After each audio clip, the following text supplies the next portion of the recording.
کے ساتھ حسن سلوک کرو۔ او بھائی، مسافر اپنے گھر میں کتنا ہی دولت مند سہی، اب وہ سفر میں ہے، اب وہ پتہ نہیں کس مجبوری میں ہے۔ مسافر تمہارے گاؤں میں آ گیا، کہتا مجھے رات ٹھہرنی ہے۔ آج کل تو اماموں کو بھی کمیٹی اتنا ڈرا دیتی ہے خدا کی قسم کہ نانا میں یہاں نہیں ٹھہراؤں گا۔ کہتا میرے ڈاکومنٹس دیکھ لو، میرے پاس آدھار بھی ہے، آئی ڈی سب ہے، پروف ہیں، دیکھ لو۔ کہا نہیں آپ کہیں بھی رہیے، مسجد ہے، وہ رہنا چاہتا ہے وہاں۔ کہا نہیں، صبح کو امام صاحب کے سے محاسبہ ہو جائے گا، کمیٹی آ کے کہے گی نہیں۔ بورڈ لگا دیے یہاں مسافروں کا ٹھہرنا ممنوع ہے۔ جو رب کہتا ہے مسافروں کے ساتھ بھلا سلوک کرو، ہمارے یہاں تو مسجدوں کے اندر کی بدسلوکیاں ہونے لگ گئی، اوروں سے تو کیا لیں گے۔ اور چو کفر از کعبہ برخیزد کجا ماند مسلمانی، جب کعبۃ اللہ میں ہی کفر ہونے لگے پھر اسلام کہاں تلاش کرو گے؟ جب مسجدوں میں جہاں شانتی کی، امن و امان کی جگہ ہیں، وہیں مسافر کو قیام کی اجازت نہ ملے اور مسلمانوں کے یہاں قیام کی اجازت نہ ملے تو پھر ایمانداری کہاں اور امن کہاں ہے؟ ہم لوگ اس کو خوب جانتے ہیں۔ اور جو لوگ مسافر بحالت سفر خاص طور سے مدرسوں کے چندہ کرنے والے ہوتے ہیں، ان کے سامنے یہ بڑی مشکلات آتی ہیں۔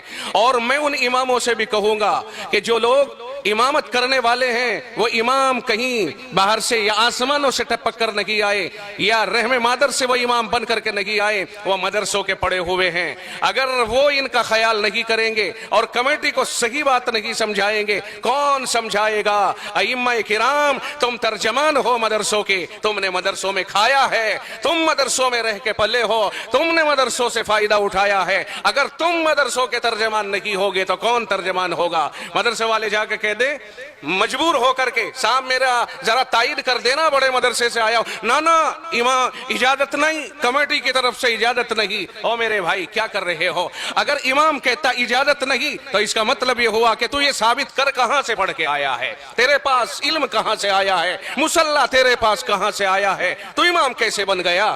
میں کہتا ہوں 11 مہینے مقتدیوں کا ذہن بنانے کی امام کو کوشش کرنی چاہیے، اور وہ یہ طے کرے اور کہیں اور لوگوں کو اتنا آنے والے مسافرین کا اتنا شوقین بنا دے کہ انتظار کریں اور یہ کہیں مسافر آج کہاں ہیں، کہاں ہیں سفیر، کہاں ہیں مدرسوں والے؟ لیکن ہم نے خود کاٹ دی رسی، ہم نے خود اس طرح کا برتاؤ کر دیا۔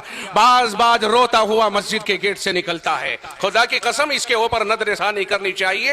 اماموں سے میں کہتا ہوں دست بستہ کہ آپ حضرات کو نظر ثانی کرنی چاہیے اپنے موقف کے اوپر۔ اگر امام پھر بھی اپنے سخت دلی کا مظاہرہ کرتا ہے اور اس کی سمجھ میں نہیں آتی ہے، پھر میں کھل کر کے کہتا ہوں وہ مسجد کے مصلی پر امامت کرنے کا حقدار نہیں ہے۔ ایسے آدمی کو وہ مدرسوں کا دشمن یا ایسے لوگوں کا دشمن قرار دیا جانا چاہیے۔ میں بہت کھل کر کے کہنے کا عادی ہوں اور یہ بات میں بہت کھل کر کے کہہ رہا ہوں۔ خدا وندال خیر، میرا موضوع امامت کے اوپر نہیں تھا۔ میں نے کہا ابن السبیل، قرآن کہتا ہے، میں نہیں کہتا، میرا رب کہتا ہے مسافروں کے ساتھ اچھا سلوک کرو۔ پوچھو ان سے تیرے ساتھ کیا پریشانی ہے۔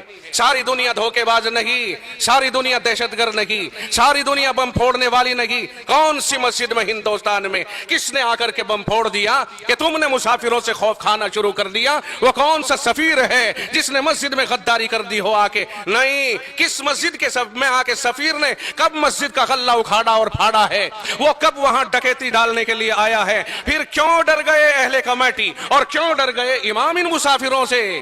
ہم کہتے ہیں ان کی مدد کرو، انہیں روکو، انہیں ٹھکانہ دو، انہیں روک، انتظام کرو، انتظام ان کے لیے مناسب انتظام ہونا چاہیے۔ ہر مسجد میں مستقل ایک مختص کمرہ ہونا چاہیے کہ آنے والے سفراء کے لیے ٹھہرنے کا ہے۔ قوم اگر آپ نہیں ٹھہراؤ گے قوم مسلم تو انہیں کون ٹھہرائے گا؟ یہ اپنے گھروں سے بیگانے ہوتے ہیں اور قوم کے بچوں ہی کے لیے ہوتے ہیں۔ دین اسلام کے فروغ دینے کے لیے اپنے کندھے پہ یہ پار لے کے چلتے ہیں اور اپنے آپ کو اس کے لیے یہ گویا وقف کر دیتے ہیں۔ آپ اپنے گھروں میں رہتے ہو، یہ درد بدر ہو کر در در کی ٹھوکریں کھاتے ہیں، کس لیے؟ تھوڑا سا چندہ ہو جائے اور جا کر کے مدرسے میں جمع کر دیں، بچے پڑھیں گے، خرچہ اٹھے گا، مدرسے چلیں گے، تعمیر ہوگی۔ اگر آپ انہیں مشکوک سمجھو گے پھر بتاؤ مجھے ان کی امداد کون کرے گا اور ان مدرسے والوں کو پناہ کون دے گا؟ اور سن لو، اگر رب ذوالجلال کو اس ادا کے اوپر ناراضگی ہو گئی پھر بتاؤ ہمارا تعاون کون کرے اور ہمارا پیچھا کون چھڑائے گا؟ اگر رب نے ایک بار بھی اپنا فیصلہ کر دیا،